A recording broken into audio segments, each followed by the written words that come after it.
Madam Chair, ang verified impeachment complaint laban kay Pangulong Ferdinand Marcos Jr. na inendorso ng representasyon na ito ay may malakas at sapat na batayan.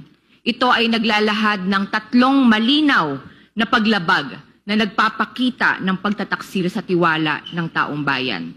Una, ang pagpapatupad ng baseline balance managed parametric formula na may basbas ng Pangulo sa paggawa ng pambansang budget. Ginawa itong paraan para gawing lehitimo at nasa disenyo mismo ang political patronage at corruption.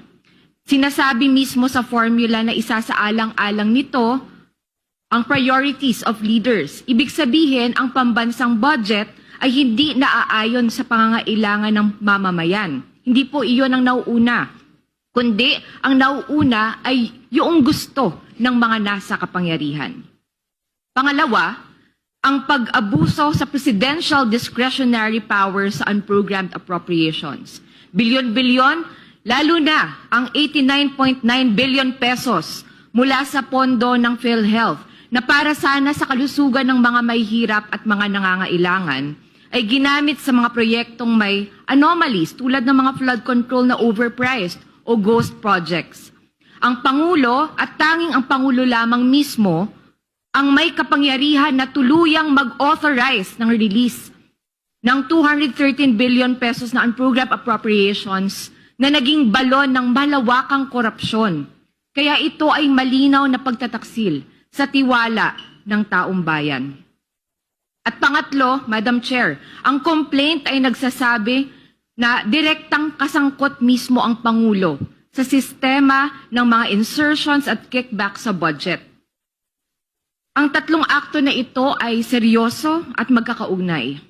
Ang mga ito ay nagpapakita ng isang sistema at disenyo ng pangungurakot sa ilalim ng kasalukuyang administrasyon.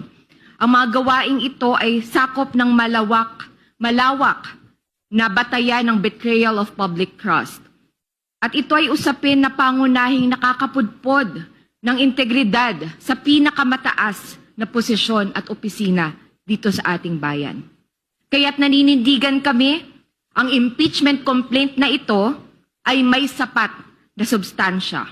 Ang trabaho ngayon ng komite na ito ay kilalanin na nararapat itong imbestigahan at magkaroon tayo ng hearing kung saan malalantad pa ang katotohanan at magkaroon ng tunay na pananagutan. Dapat kilalanin ang batayan ng reklamong ito, nararapat na dinggin ang hinaing ng taong bayan. Sapat na ang batayan, dapat na itong aksyonan. Maraming salamat.